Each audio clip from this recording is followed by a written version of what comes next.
subscribe, like, and share. Terima kasih. Assalamualaikum warahmatullahi wabarakatuh. Waalaikumsalam warahmatullahi wabarakatuh. Bismillahirrahmanirrahim. Alhamdulillahi rabbil alamin. Wassalatu wassalamu ala ashrafil anbiya'i wal mursalin, imamil muttaqin, sayyidil ghurril muhajjalin, wa ala alihi wa sahbihi ajma'in, amma ba'du. Saudara-saudara kaum muslimin rahimakumullah, pada pertemuan terdahulu sudah kita bicarakan tentang memperbaiki akhlak, baik akhlak kepada Allah Subhanahu wa ta'ala, akhlak kepada sesama manusia, maupun akhlak kepada makhluk Allah lainnya di luar manusia. Kemudian secara umum Al-Imamul Ghazali rahimahullah membagi akhlak dalam dua bagian besar. Pertama, apa yang oleh beliau dinamakan al-akhlakul mahmudah, yaitu akhlak yang terpuji. Seseorang yang kepada Allah ia bertauhid, dalam pergaulannya dengan sesama manusia ia mempunyai sifat-sifat yang terpuji, seperti rendah hati, sabar, jujur, ikhlas, dan lain sebagainya. Kemudian dalam sikapnya kepada makhluk Allah di luar manusia, ia dapat mengembangkan nilai-nilai ihsan sesuai dengan tuntunan imannya. Ini seluruhnya dinamakan al-akhlakul mahmudah atau akhlak yang terpuji. Kemudian yang kedua oleh beliau dinamakan al-akhlakul mazmumah, yaitu akhlak yang tercela. Seseorang yang di dalam sikapnya kepada Allah mempunyai sifat-sifat kufur, baik dalam bentuk kemusyrikan, kemunafikan, atau hal-hal yang bisa menyebabkan ia menjadi murtad. Lalu dalam pergaulannya dengan sesama manusia, ia mempunyai sikap yang tidak terpuji, sombong, ria, ujub, dusta, khianat, suka menggunjing dan memfitnah, dan lain sebagainya. Sedangkan sikapnya kepada makhluk Allah di luar manusia, ia senantiasa menimbulkan kerusuhan. Itu seluruhnya dinamakan dengan al-akhlakul mazmumah atau akhlak yang tercela. Untuk memperoleh akhlak yang baik, yang dalam bahasa populernya dinamakan al-akhlakul karimah, para ulama sufi memberikan tuntunan. Pertama, melalui jalan yang disebut tafalli. Yang kedua, tahalli. Dan hasilnya nanti akan membuahkan tajalli. Tafalli artinya mengosongkan diri dari segala macam sifat yang tercela. Sombongnya dibuang, riaknya dihilangkan, suka fitnahnya musnah, dustanya berhilang. Itu semuanya dinamakan tafalli, mengosongkan diri dari seluruh sifat-sifat yang tercela. Apabila ini sudah berhasil dilaksanakan oleh seseorang, ia naik kepada tingkat yang selanjutnya dinamakan tahalli. Tahalli artinya menghiasi diri dengan seluruh sifat-sifat yang terpuji. Bila sombongnya hilang, berganti dengan tawadhu. Bila dustanya hilang, berganti dengan jujur. Bila khianatnya hilang, dihiasi hatinya dengan amanah, dan begitu selanjutnya. Hasil daripada tahalli, menghiasi diri dengan segala sifat-sifat yang terpuji, akan mengantarkan orang untuk sampai kepada tajalli, bisa menyaksikan kebesaran Allah Subhanahu wa ta'ala. Maka pada pertemuan kali ini kita akan mulai dengan yang pertama, tafalli, mengosongkan diri dari seluruh sifat-sifat yang tercela, menjauhkan diri dari semua akhlak-akhlak yang tidak baik, dan pertemuan ini akan kita mulai dengan membicarakan dusta dan akibatnya. Saudara-saudara kaum muslimin rahimakumullah. Salah satu nikmat yang diberikan Allah kepada kita makhluk manusia dalam hidup ini adalah kemampuan untuk berkata-kata. Kemampuan menyalurkan hasrat hati dan keinginan jiwa melalui ucapan dengan bahasa sebagai alat komunikasi. Sehingga orang lalu berkata bahwa al-insan adalah hayawanun natiq. Manusia sebenarnya adalah binatang juga. Cuma saja manusia binatang yang pandai berbicara. Oleh karenanya ini merupakan satu nikmat yang sangat besar yang perlu kita syukuri. Lidah bisa menempatkan seseorang pada posisi yang tinggi. Lidah juga bisa menempatkan orang pada posisi yang paling rendah. Karena lidahnya orang dipuji, karena lidahnya orang dicaci maki dan dicela. Pendeknya seperti kata pepatah, al-lisan saghirul jirmi azimul jurmi. Lidah itu walaupun kecil bentuknya tetapi besar akibatnya.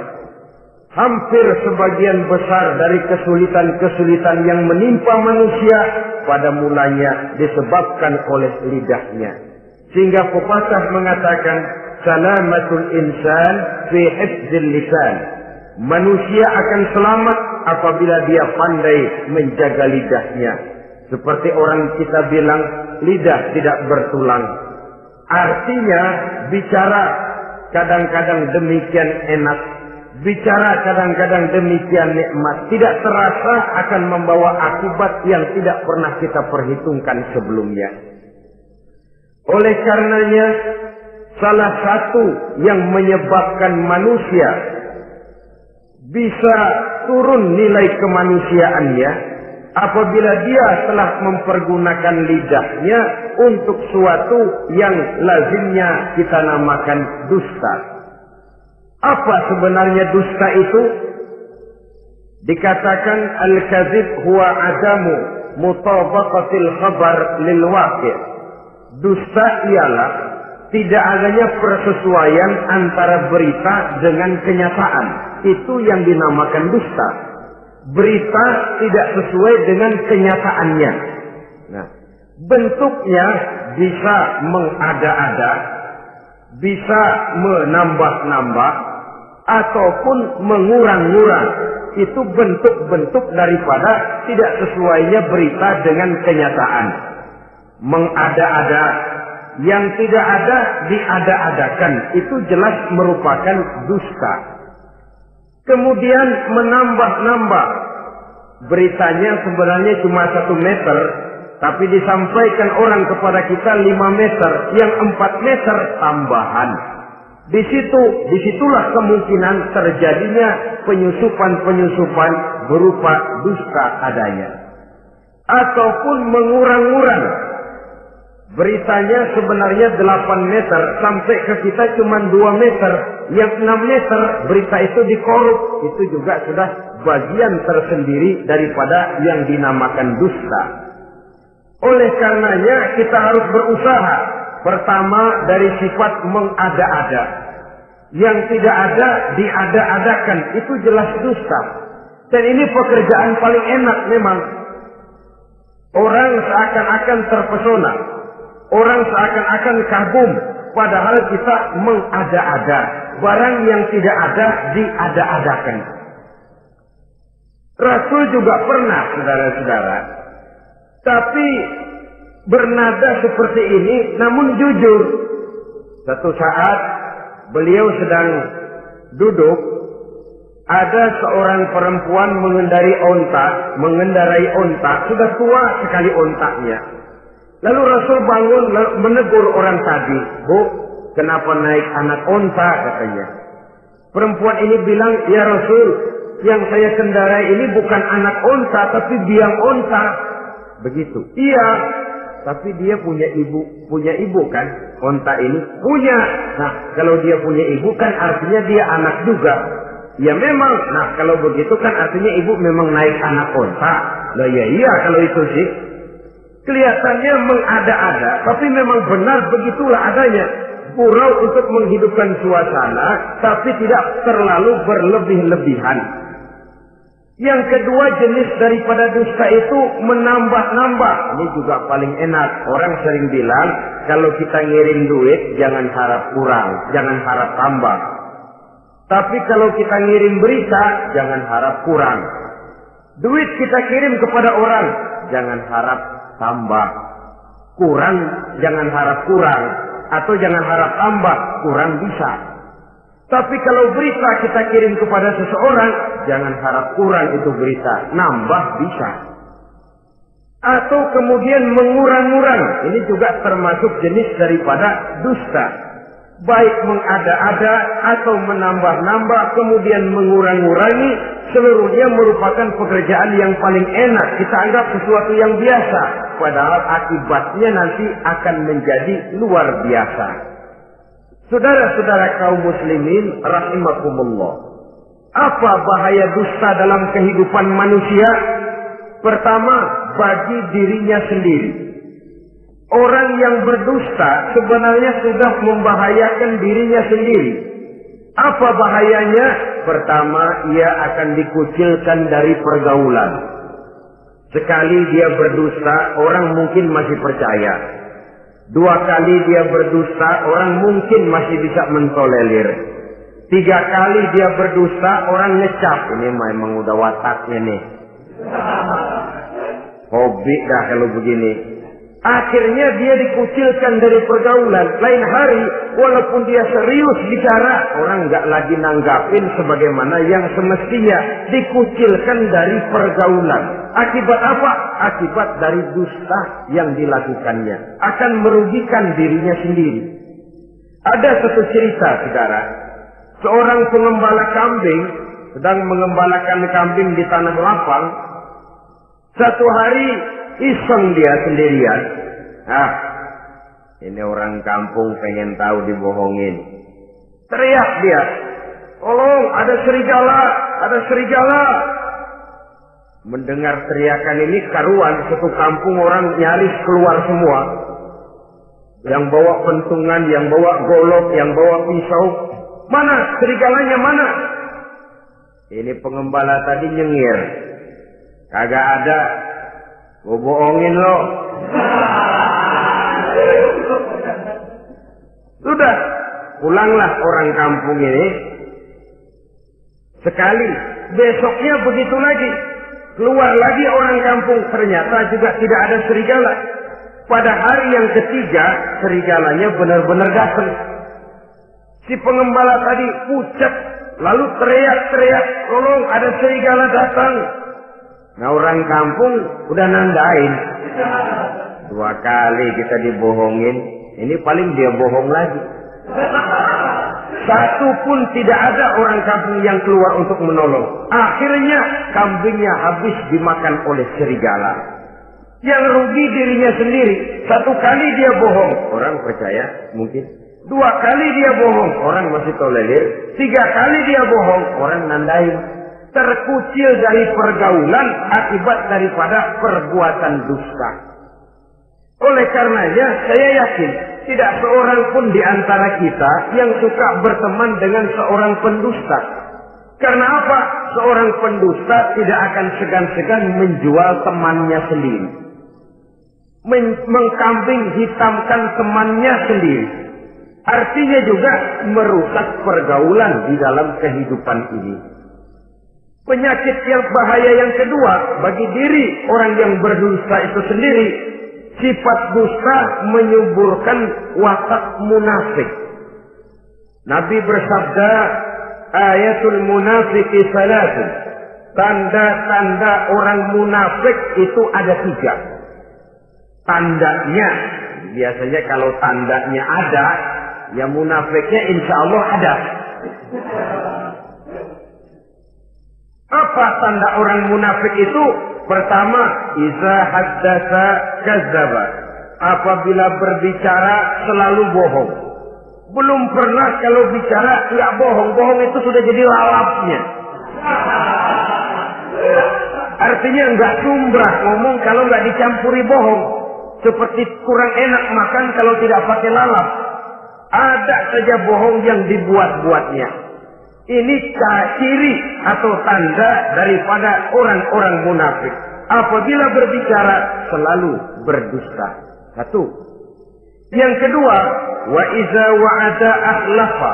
Apabila berjanji dia selalu ingkar. Selalu ingkar tanpa uzur yang dibenarkan oleh syar'i, itu termasuk ciri daripada orang-orang munafik. Karena itu kita oleh agama diajarkan jangan memastikan sesuatu.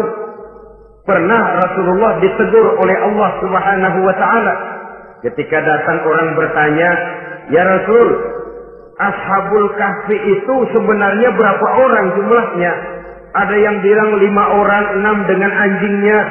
Ada yang bilang 6 orang, 7 dengan anjingnya. Ada yang bilang 8 orang, 9 dengan anjingnya. Yang benar yang mana Rasul? Rasul menjawab, besok. Jawabannya besok.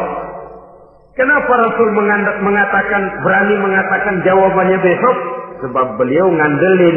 Biasanya kalau ada pertanyaan dari umat, lalu turun wahyu sebagai jawaban atas pertanyaan tadi.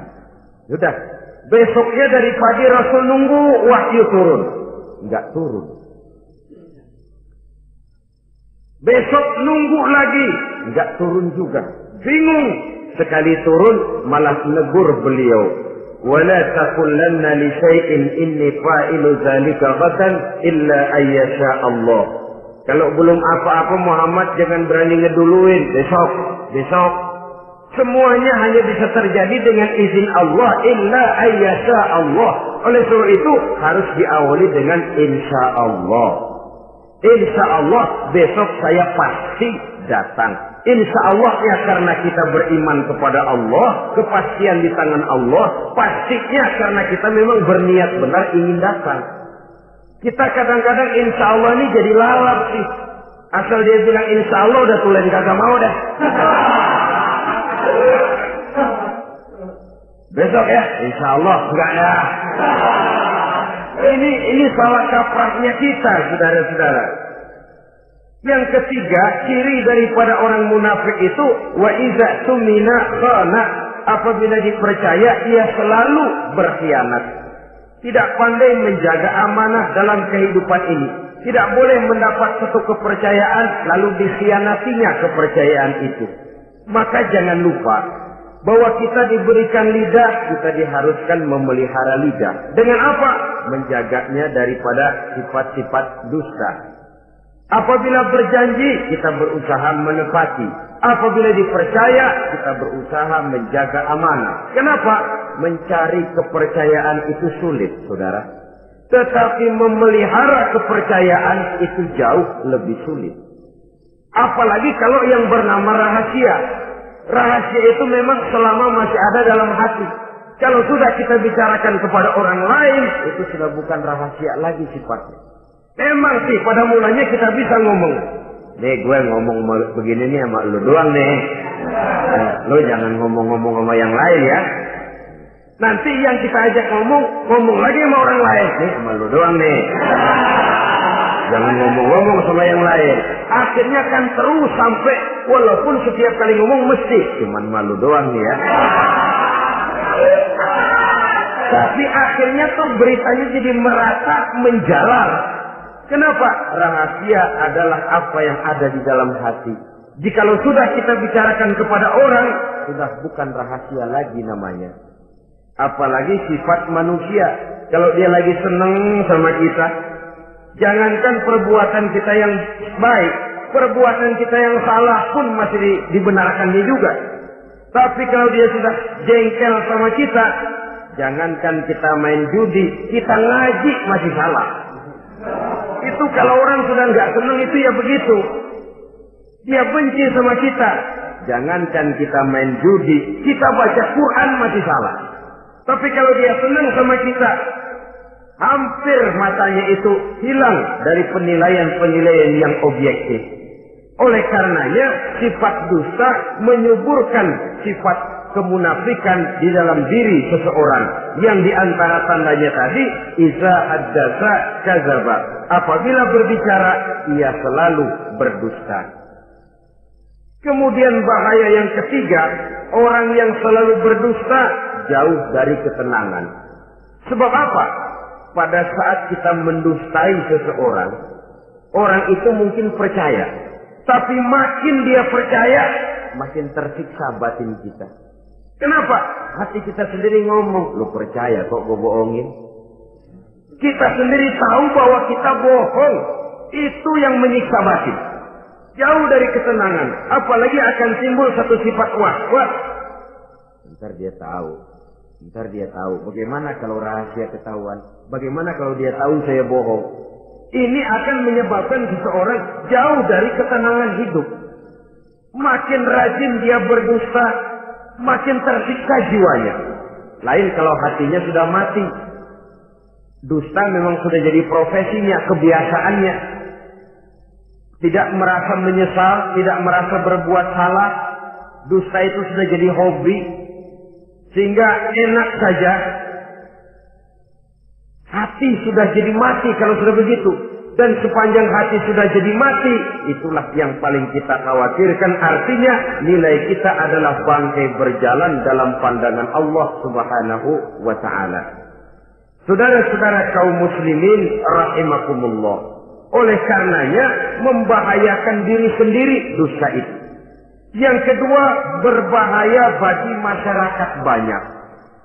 Tentu saja apabila status sosial kita tinggi, makin luas akibat daripada kedustaan kita. Seorang kepala rumah tangga yang berdusta, seluruh keluarganya jadi rugi. Seorang kepala kampung yang berdusta, rakyat sekampungnya rugi. Seorang gubernur berdusta, rakyat satu provinsi rugi. Seorang pemimpin negara berdusta, rakyat satu negara rugi. Makin tinggi status sosial, makin besar akibat daripada suatu dusta. Oleh karenanya menimbulkan keresahan di tengah masyarakat. Masyarakat itu apa? Dimulai dari masyarakat yang paling kecil, rumah tangga.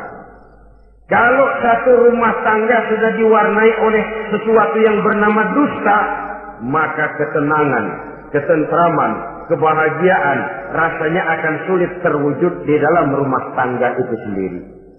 Seorang istri apabila sudah pandai mendustakan suaminya, maka itu sudah berarti memulai keresakan dalam kehidupan rumah tangga, menimbulkan benih-benih ketidakpercayaan. Apabila seorang suami sudah mulai mempunyai titik ketidakpercayaan kepada istrinya lagi, itu sudah menandakan retaknya basis kehidupan rumah tangga. Istri yang mendustakan suaminya, umpamanya diberikan nafkah, lalu mestinya sebenarnya sudah diperhitungkan cukup, uang masih ada, dikatakannya habis, dan lain sebagainya. Akibatnya nanti si suami mikir-mikir, kan menurut perhitungan duit masih cukup, kenapa sudah habis? Nah, oleh karena istrinya tidak jujur, suaminya juga mulai berusaha tidak jujur lagi. Mendapat penghasilan besar, mengaku sedikit. Kalau sudah begitu, saling dusta mendustai pun sudah dimulai. Nanti akan terus meresap kepada kehidupan daripada anak-anak sebagai anggota di dalam rumah tangga kita. Saudara-saudara, oleh karenanya rumah tangga bisa saja berantakan, menjadi kacau, baik karena dusta istri, dusta suami, dusta anak, atau dusta orang lain menyulut dan mengganggu rumah tangga kita. Suaminya lagi enak-enak duduk di depan rumah, datang laporan. Kamu kok tenang saja di rumah? Memangnya kenapa? Istrimu, waduh. Ya memang kenapa istri? Waduh. Itu tadi naik bajai berdua. Kamu orang laki. Ya memang supir bajai, masih dia sendiri. Tapi kalau berita ini digunting, dikat sampai di situ, kan nanti ini sudah menimbulkan suami mendengar istrinya naik bajai berdua dengan orang laki, tentu marah. Pulang istrinya sudah payah-payah dari pasar, dicaci maki dan lain sebagainya. Apa ini? Akibat dari omongan, dari lidah yang memang kecil dan tidak bertulang itu, tapi sungguh sangat besar akibatnya. Kemudian juga pergaulan. Berapa banyak saudara jauh dari saudaranya, teman berpisah dengan temannya, tetangga marah dengan tetangganya akibat daripada perbuatan lidah, daripada ucapan lidah ini. Akibat daripada yang bernama dusta ini. Oleh karenanya, saudara-saudara, dusta pun merusak pergaulan. Kemudian usaha. Satu kali kita berdusta, mungkin usaha mendatangkan untung. 2 kali kita berdusta, masih bisa mendatangkan untung. 3 kali kita berdusta, orang akhirnya akan mengadakan perbandingan. Ini kadang-kadang dalam usaha, dalam dagang, dusta juga bisa jadi lalat. Orang nawar dagangan kita, berapa harganya bang? 500. 300 ya, tadi ada yang nawar 400, saya nggak jual. Padahal kagak ada yang nawar. Dia buat sedemikian rupa. Atau kadang-kadang tidak segan-segan memakai sumpah untuk membela kebohongannya. Ya, walaupun sebenarnya bukan sumpah, karena sumpah itu harus dengan lafzul jalalah, wallahi atau billahi atau demi Allah. Kadang-kadang dengan kata-kata yang kasar. Modalnya cuma 500. Tapi ketika ditawar orang, yang bener aja nawar bu. Padahal ini saya beli modalnya aja 700 perak, biar mampus nih. Dia beli cuma 500, ngaku modalnya 700 pakai biar mampus lagi. Saudara hadirin yang saya hormati, sepintas mungkin orang percaya, mungkin orang yang tergerak untuk membeli, tapi kemudian keuntungan yang didapat dengan jalan berdusta itu bisakah membawa berkah dalam kehidupan kita? Rasanya tidak. Dan kalau sudah tidak membawa berkah, maka itu keuntungan itu tidak lagi akan mendatangkan ketenangan di dalam kehidupan. Oleh karenanya menjaga lidah ini memang berat. Sehingga dalam satu hadis lain Nabi bersabda, al-jannatu mustaqatun ila arba'ati nafar. Surga rindu, surga kangen kepada 4 macam manusia. Ini model. Biasanya manusia yang kepengen benar masuk surga, ini malah surganya yang rindu, kangen benar kepengen dimasuki oleh 4 macam manusia. Siapa mereka? Pertama, taliyil Quran. Orang yang gemar, hobi membaca Al-Quranul Karim. Orang yang gemar membaca Al-Quran dirindukan oleh surga. Apa membaca sekedar membaca? Ya, membaca Quran kan beribadah, dari sebab membaca itu mengerti atau tidak mengerti artinya. Tapi jangan lupa, membaca adalah alat agar kita mengerti. Mengerti adalah sarana agar kita bisa mengamalkan dengan baik. Itu maksudnya. Baca Al-Quran agar kamu mengerti isinya. Kalau sudah kamu mengerti isinya, kamu bisa mengamalkannya dengan baik. Jadi sungguh pun yang dimaksud di sini adalah orang yang gemar membaca Al-Quran, tapi prosesnya setelah membaca, orang mengerti. Sebab orang hanya bisa mengerti kalau dia sudah membaca. Kemudian apabila mengerti, dia terdorong untuk mengamalkan. Taliyil Quran bukan hanya orang yang sekedar gemar membaca Al-Quran, tapi juga yang membawa gaya hidup yang Qurani. Saudara-saudara kaum muslimin rahimakumullah, taliyil Quran, orang yang gemar membaca Al-Quran dirindukan oleh surga. Yang kedua, wa mut'imil ji'an, orang yang memberi makan orang yang kelaparan. Nabi memberikan anjuran sangat. Siapa yang ingin dekat dengan aku di hari akhirat nanti, bersahabatlah ia dengan yatim, dengan piatu, dengan janda-janda tua yang miskin, perlu uluran tangan, mereka yang hidup di bawah garis kemiskinan. Bila diberikan kelebihan rizki oleh Allah, bersahabatlah dengan orang yang tidak mampu. Mut'imil ji'an, orang yang memberi makan orang kelaparan, dirindukan oleh surga. Saudara-saudara kaum muslimin rahimakumullah, demikian besar perhatian Islam terhadap kepekaan sosial, terhadap kesetiakawanan sosial ini, sampai dalam ayat Al-Quran dijelaskan oleh Allah Subhanahu wa ta'ala, ara'aita allazi yukadzibu bid-din fadzalika allazi yad'ul yatim wa la yahuddu ala ta'amil miskin. Tahukah kamu, kata Allah, siapa orang-orang yang mendustakan agama, beragama tapi dianggap mendustakan agama? Kalau sudah dianggap mendustakan agama, artinya imannya dusta, dia sholatnya dusta, dia puasanya dusta. Siapa mereka itu? Fadzalikal ladzi yad'ul yatim.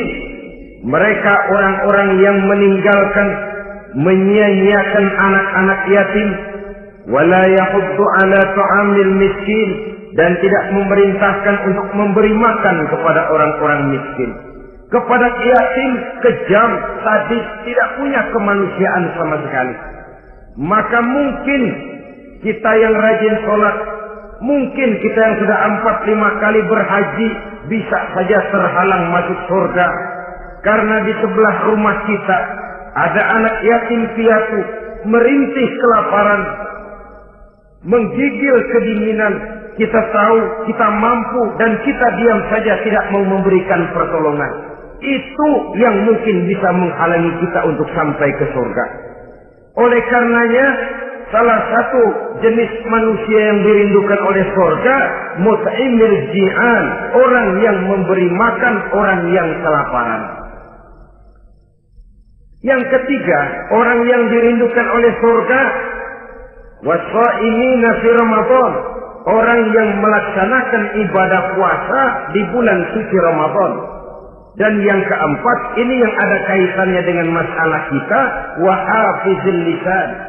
Salah satu manusia yang dirindukan oleh surga ialah orang yang pandai menjaga lidahnya. Artinya dia bisa menempatkan diri, kapan waktunya bicara, kapan waktunya diam. Orang bilang memang kalau bicara itu perak, diam itu emas. Maksudnya diam lebih berharga daripada bicara. Tapi orang memang harus pandai menempatkan diri. Artinya tahu kapan waktunya bicara, kapan mestinya diam. Kalau waktu diam dia bicara, namanya dia tidak tahu diri. Kalau harus bicara dia diam, dia namanya juga tidak mau menyampaikan sesuatu yang seharusnya dia sampaikan. Sama saja ada orang bilang sedikit bicara banyak bekerja. Sebenarnya harus seimbang. Banyak bicara harus banyak bekerja. Biasanya kalau sedikit bicara banyak bekerja itu dua kemungkinan. Kalau nggak main catur, maling. Yang namanya maling, bicaranya sedikit. Maling buka jendela, lalu berbisik sama temennya. Udah tidur. Ngomongnya segitu, selebihnya dia kerja serapi-rapinya. Sebaliknya, banyak bicara, sedikit kerja, bahkan nggak pernah kerja. Orang gila. Coba saja lihat orang gila, ngomong melulu. Kerjanya nggak ada. Jadi oleh karena itu memang harus seimbang. Pendeknya kita harus tahu kapan mesti bicara, kapan mesti diam. Kalau menghadapi kebatilan kita diam, kata Nabi, as-sakitu 'alal batil syaitanun asraf. Orang yang diam menghadapi kebatilan, setan gagu. Masya Allah, saudara-saudara. Ada munkarat, ada maksiat, ada kebatilan, ada kezaliman. Dia diam, tidak mau menyampaikan yang benar. Itu setan gagu. Sehingga dikatakan, qulil haqqa walau kana murran. Sampaikan, katakan yang benar walaupun pahit. Dan memang menyampaikan kebenaran bukan main pahitnya. Bukan main getirnya, banyak resikonya. Tapi ini sesuatu yang harus kita sampaikan. Sebab kata Nabi tadi, orang yang diam menghadapi satu kebatilan sama saja dengan setan gagu.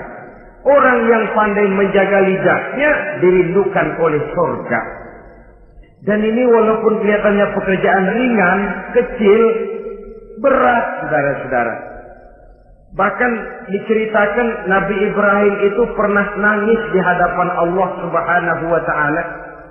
Ketika ditegur, ditanya, kenapa kamu menangis Ibrahim? Saya ini seumur hidup pernah 3 kali berdusta, ya Allah. Bagaimana saya tidak bingung mempertanggungjawabkan ini di hadapanmu? Nabi Ibrahim seumur hidup 3 kali bohong, bingung, nangis. Kita sehari 16 kali bohong, nyengir aja.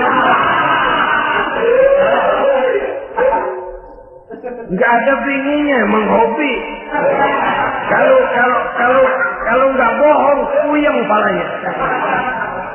Tiap hari selalu mencari sasaran. Siapa lagi gue bohongin ini? Saudara-saudara kaum muslimin rahimakumullah. Kelihatannya pekerjaan ini kecil, ringan, tapi sungguh berat. Mengerem lidah, menjaga lidah daripada perbuatan ucapan-ucapan yang tidak mengandung manfaat, apatah lagi sampai bersifat dusta dan membahayakan orang lain. Oleh karenanya, dusta ini, kalau dalam agama, berdusta dalam agama, biasanya munafik. Mulutnya beragama, tapi hatinya kafir. Jelas itu munafik. Itu dusta juga. Dusta yang membawa kita kepada dosa kelas kasar.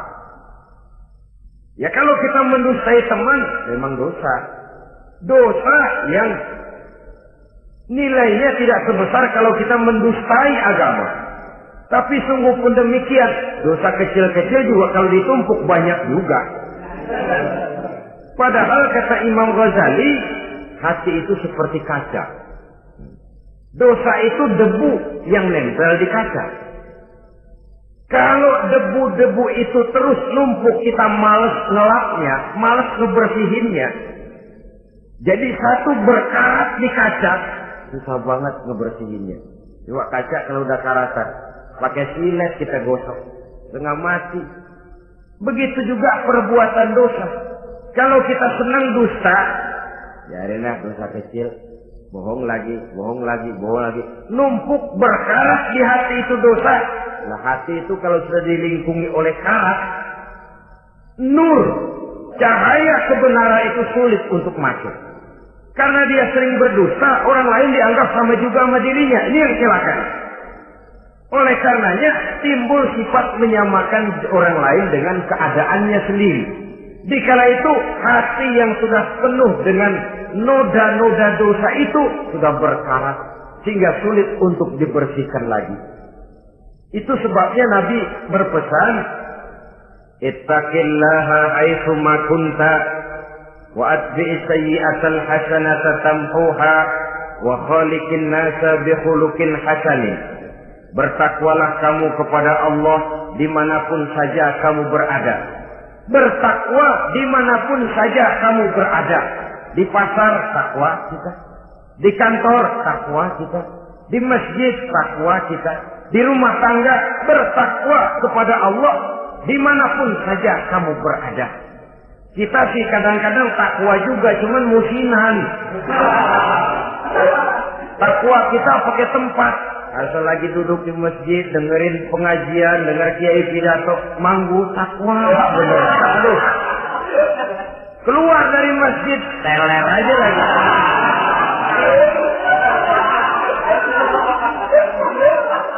Takwa juga kita cuma pakai tempat. Nabi pesan dimanapun kamu berada, ittaqillah haitsu ma kunta. Bertakwalah kepada Allah dimanapun saja kamu berada. Wa atbi'i sayyi'atal hasanah tamhuha.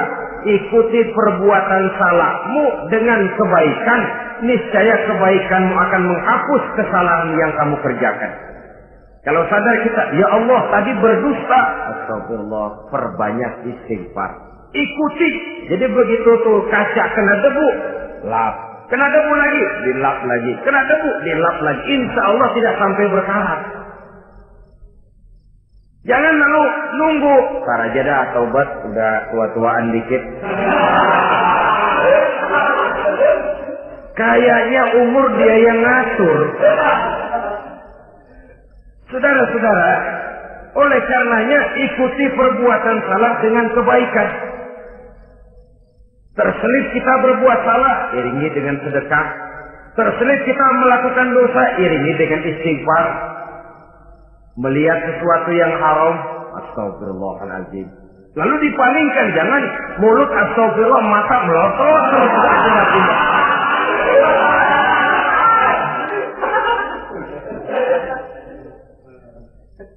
Wa khaliqin nasa bi khuluqin hasanin, dan bergaulah dengan manusia mempergunakan akhlak yang baik.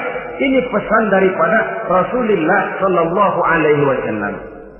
Jadi oleh karenanya dusta dengan seluruh akibatnya ini bisa menimbulkan bahaya bagi diri sendiri, bagi rumah tangga, dalam pergaulan, dalam usaha, dalam masyarakat, bahkan pada akhirnya bagi kehidupan satu bangsa dan satu negara. Lidah yang kecil tapi besar akibatnya bisa menyengsarakan manusia atau menempatkan manusia dalam satu posisi yang tinggi. Kalau kita adakan satu perbandingan, Nabi Ibrahim seumur hidup 3 kali saja berdusta, nangis di hadapan Allah. Kita yang hampir tidak ada hari, ya kalau orang sekarang bilang tiada hari tanpa olahraga. Rasanya kita kalau mau jujur bisa juga bilang tiada hari tanpa bohong. Pernahkah kita menangis menyesali dusta yang sudah kita lakukan? Berapa banyak orang yang sudah kita janjikan kita gantung dengan janji itu. Padahal dia punya hajat yang demikian sangat bergantung kepada kita. Tapi lidah ini enak saja. Gampang dah. Tar. Sok.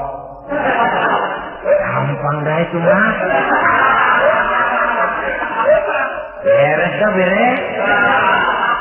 Enggak ada yang enggak beres. Semuanya kalau lidah kita beres, gampang, ntar, besok, enak, endah aja dah.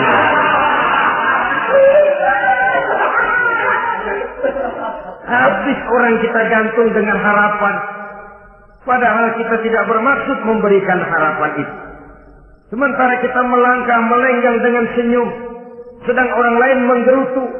Saudara-saudara kaum muslimin rahimakumullah, ini pada gilirannya akan kembali penyakitnya kepada diri kita juga. Menyuburkan watak munafik, mengucilkan kita dalam pergaulan, dan menjauhkan kita daripada ketenangan hidup. Karenanya dusta memang berbahaya. Dalam perjuangan, dusta akan menimbulkan watak pengkhianatan. Dusta juga bisa menyebabkan munculnya musuh-musuh dalam selimut, yang pura-pura berteriak membantu perjuangan tapi di belakang mencari titik kelemahan kita. Oleh karenanya, mencari teman yang bisa diajak tertawa itu gampang. Mencari teman yang mau diajak menangis itu sulit. Mencari teman yang mau diajak nyanyi banyak. Tapi mencari teman yang mau diajak berkeluh kesah itu yang langka. Oleh karenanya, di dalam kehidupan ini untuk menjaga lingkungan pergaulan, mari kita berusaha untuk menjaga lidah dengan sebaik-baiknya. Nah, apa semua bohong tidak boleh? Ada bohong yang ditolerir. Di antaranya, kata Nabi, salasun laisa minal kazzab. Ada 3 macam bohong yang tidak dianggap bohong. Bohong tapi tidak dianggap bohong. Dusta tapi tidak berdosa. Kalau memang harus bohong, carilah bohong yang tidak dosa. Bahkan insya Allah ada pahalanya kalau kita ikhlas. Apa itu? Pertama, hadisul rajulu limar'atihi au hadisul mar'atu li zawjiha. Bohongnya seorang suami untuk menyenangkan hati istrinya. Gak apa-apa. Untuk menyenangkan hati istrinya. Misalnya, suami pulang dari kantor, perutnya lapar. Begitu makan, nyobain sayur. asinnya luar negeri.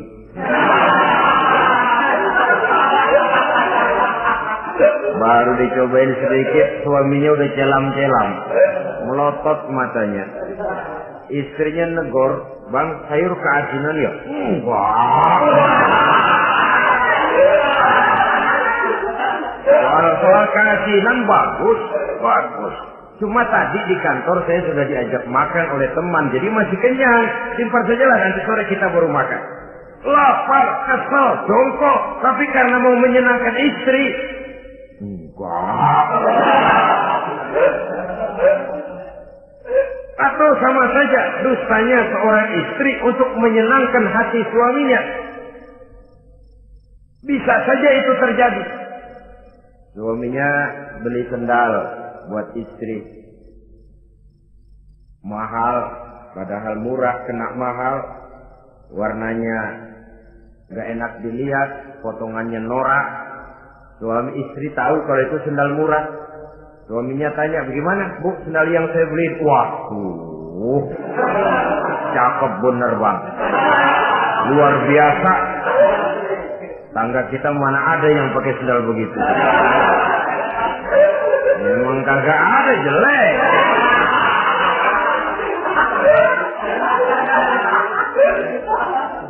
Tapi kalau waktu itu istrinya jujur, malah akan bisa menimbulkan keretakan. Bohong seperti ini termasuk bohong yang bisa ditolerir. Untuk menyenangkan hati istrinya atau untuk menyenangkan hati suaminya. Tapi lalu jangan dieksploitir. Jangan dieksploitir dalam arti untuk menutupi untuk menutupi perbuatan salahnya lalu berdusta. Menutupi perbuatan salahnya, itu yang tidak boleh. Sebab bagaimanapun ditutupi, perbuatan salah toh akhirnya akan naik juga ke permukaan. Yang kedua, al-kazib li islahi zatil bain. Dusta untuk mendamaikan dua orang yang sedang berselisih. Itu boleh. Malah Raja Iblis, kalau ada dua orang yang sedang berselisih, marahan kita jadi tukang sulut, tukang ngipasin. Datang ke sana ngipasin, datang kemari ngipasin. Tidak mendamaikan. A marah sama B. Datang kita sama A katanya kamu marahan sama B. Ya itu B kurang aja. Enggak begitu. Saya kemarin ketemu di si B, dia bilang kangen sama sampean, pengen ngobrol sama-sama. Padahal B nggak pernah ngomong apa-apa. Dia bohong, dia olah sedemikian rupa supaya orang yang berselisih jadi damai. Itu bohong yang berpahala malah. Yang ketiga, bohong untuk menyelamatkan jiwa seseorang. Itu boleh. Ada orang mau membunuh, PKI nyari ustadz. Nah, kamu tahu rumahnya Ustadz Ano, kamu tahu? Tahu, Pak. Gimana? Bapak mau apa? Mau saya bunuh dia, kurang ajar. Oh, orangnya nggak ada, Pak. Kemana? Nggak tahu, keluar negeri, keluarnya lagi kali dah. Jauh. Padahal orangnya ada di dalam, tapi dia berdusta untuk menyelamatkan jiwa orang yang sedang terancam. Itu malah boleh, bukan saja boleh, berpahala, malah berdosa kalau waktu itu dia jujur. Mau cari ustadz buat apa, Pak? Mau saya bunuh? Ada, Pak, di dalam. Ada.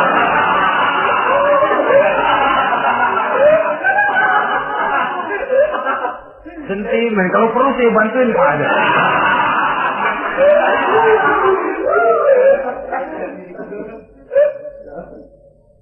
Hanya jenis bohong-bohong seperti ini yang bisa ditolerir. Itu akibat di dunia, saudara. Kita sudah bisa terkucil dari pergaulan, retak rumah tangga, usaha mengalami kebuntuan, masyarakat mengalami keresahan akibat dusta. Di akhirat nanti, na'udzubillah, summa na'udzubillah. Kita baca dalam riwayat Mi'raj, Rasul melihat orang yang lidahnya menyengser ke tanah, digunting, putus, bersambung lagi, digunting lagi, putus lagi, bersambung lagi. kadang dituangi dengan coran api neraka. Na'udzubillah, coran neraka. Kita nginjak puntung aja lompat. Ini mulutnya dituangi dengan coran dari neraka. Innalillahi wa inna ilaihi raji'un. Ya, tapi kalau dituangi coran begitu dari neraka kan terus mati sekaligus. Ya, kalau terus mati lumayan. Neraka itu kata Quran, kullama nadijat juluduhum badalnahum juludan ghairaha liyazuqul azab. Tiap kali hancur kulitnya, kami buatkan kulit yang baru. Diazab lagi, hancur lagi, dibuatkan lagi. Untuk apa begitu? Liyazuqul azab, biar dia rasain. Kalau sekali kemplang mati mah enak. Pokoknya diazab di neraka, digejrot, mati, selesai. Lumayan. Ini nggak ada matinya. Penyet, bangun lagi, kemplang lagi, persis film cemen.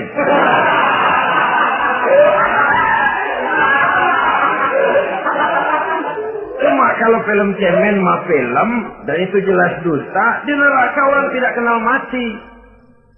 Hancur jasadnya, dibuatkan lagi, diazab lagi, dan begitu selanjutnya. Jangan lalu berhitung. Kalau dosanya kebanyakan kan malaikat Malik gemes, ntar dilemparin ke neraka, kelebihan liwat.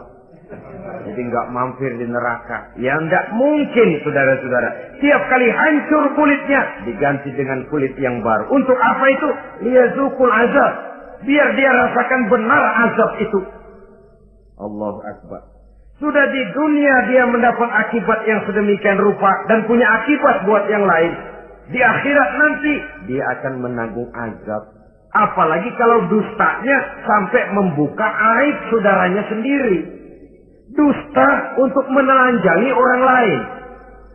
Logikanya saja, kalau ada teman kita atau aurat kita terbuka, kita harus menutup. Muslim dengan muslim seperti satu badan. Bila yang satu sakit, yang lain ikut merasa sakit. Bila yang satu tercela, yang lain ikut merasa tercela. Dikala itu, kita harus justru menutupi aib orang lain. Malahan Nabi mengatakan, siapa yang menutupi aib saudaranya di dunia ini, saudaranya muslim, Allah akan menutupi aibnya di akhirat nanti. Kita kadang-kadang bukan nutupin sih, malah ngorek-ngorek. Kadang-kadang nggak tahu aja belagak tahu. Ya, gue dengar anak. Banyakan dia ngipasinnya. Saudara-saudara kaum muslimin rahimakumullah. Begitu lidah yang suka berdusta digunting dari gunting api neraka, terpotong dibulatkan lagi, terpotong dibuatkan lagi, tidak henti-hentinya sampai kepada hari akhirat nanti. Karena itu berlindung kita kepada Allah. Jangan sampai diberikan lidah yang gemar berdusta. Tapi lidah yang gemar mengatakan yang benar walaupun terasa pahit. Mengucapkan kebenaran itu besar resikonya. Panjang jalannya, banyak akibatnya. Mencegah kemunkaran besar resikonya. Tapi itu harus kita lakukan. Setidaknya mencegah kemunkaran. Rasulullah sallallahu alaihi wasallam dalam satu hadis menyatakan iyyakum wal kadziba fa innal kadziba yahdi ilal fujuri wal fujuru yahdi ilal nar.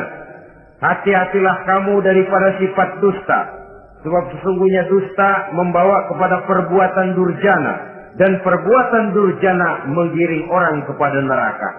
Mula-mula memang ucapan, dari ucapan orang melangkah kepada perbuatan. Dan perbuatan itulah yang akan jadi penilaian Allah. Jikalau baik, dia akan menyebabkan kita ke surga. Jikalau tidak baik, perbuatan kita jugalah yang akan menjerumuskan kita ke dalam neraka. Dimulai dari suka berdusta. Akibat lidahnya gemar berdusta, perbuatannya pun merupakan perbuatan dusta. Suka pura-pura, mental munafik. Artinya hilang sifat kejujuran dalam dirinya. Apabila ini sudah melembaga dalam kehidupan seseorang, sulit dia melepaskan diri dari cengkraman dusta itu sendiri.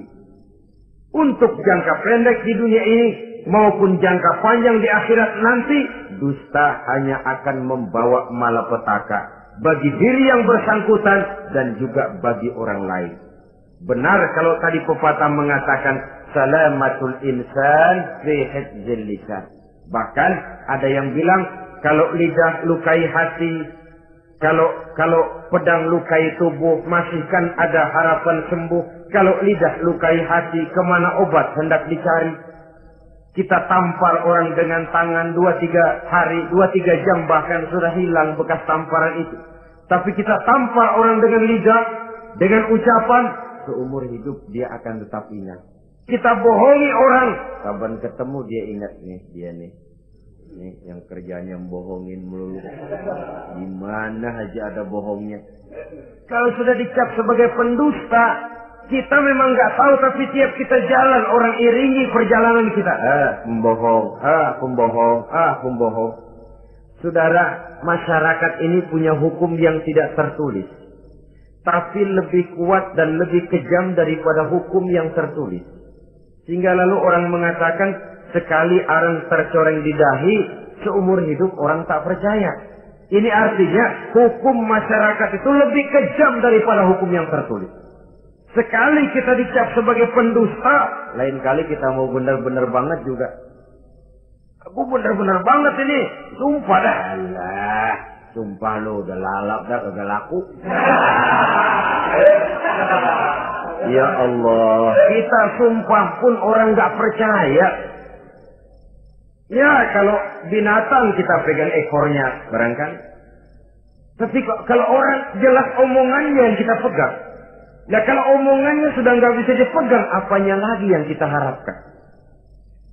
Oleh karenanya, saudara-saudara, lidah yang kecil bentuknya tapi besar akibatnya ini harus diisi dengan nilai-nilai iman. Lidah yang sudah dimasuki nilai iman akan berat untuk berdusta, berat untuk memfitnah, berat untuk menggunjing, ringan untuk mengucapkan yang baik, ringan untuk zikrullah, ringan untuk baca Quran, ringan untuk musyawarah terhadap hal-hal yang baik. Lidah yang ada imannya, aduh berat saja kalau sudah memfitnah orang, berat kalau harus menggunjing orang. Tapi lidah yang belum ada imannya, nyelonong saja. Licin kalau diajak fitnah, licin kalau diajak ngata-ngatain orang, licin kalau diajak mengadu domba orang lain. Dan ini akan berakibat nantinya timbulnya keretakan, keresahan sejak dari pribadi, rumah tangga, masyarakat luas. Akibat apa? Dusta. Dari sekian dusta yang paling kita khawatirkan adalah kalau kita sampai dicap oleh Allah sebagai pendusta agama. Beragama tapi dianggap pendusta. Agama sekedar lipstik, agama sekedar dekorasi, agama sekedar penghias kartu tanda penduduk, tapi hidup jauh dari tuntunan nilai-nilai agama. Pendusta-pendusta agama semacam ini pada gilirannya akan terkena penyakit yang disebut munafik. Iman lidahnya tapi kufur hatinya. Islam ucapannya tapi kufur perbuatannya. Nah, ini resikonya sangat besar. Adapun dusta-dusta kepada orang lain, dosa ya dosa, tapi dosa yang mudah untuk bertaubat. Kalau saya katakan mudah untuk bertobat, saya bukan merangsang kita untuk berdusta, bukan. Tetapi jangan lupa, seperti saya katakan tadi, bagaimanapun ringannya satu dosa, kalau ditumpuk, dan ditumpuk, dia akan berurat, berakar, dan berkarat di hati kita.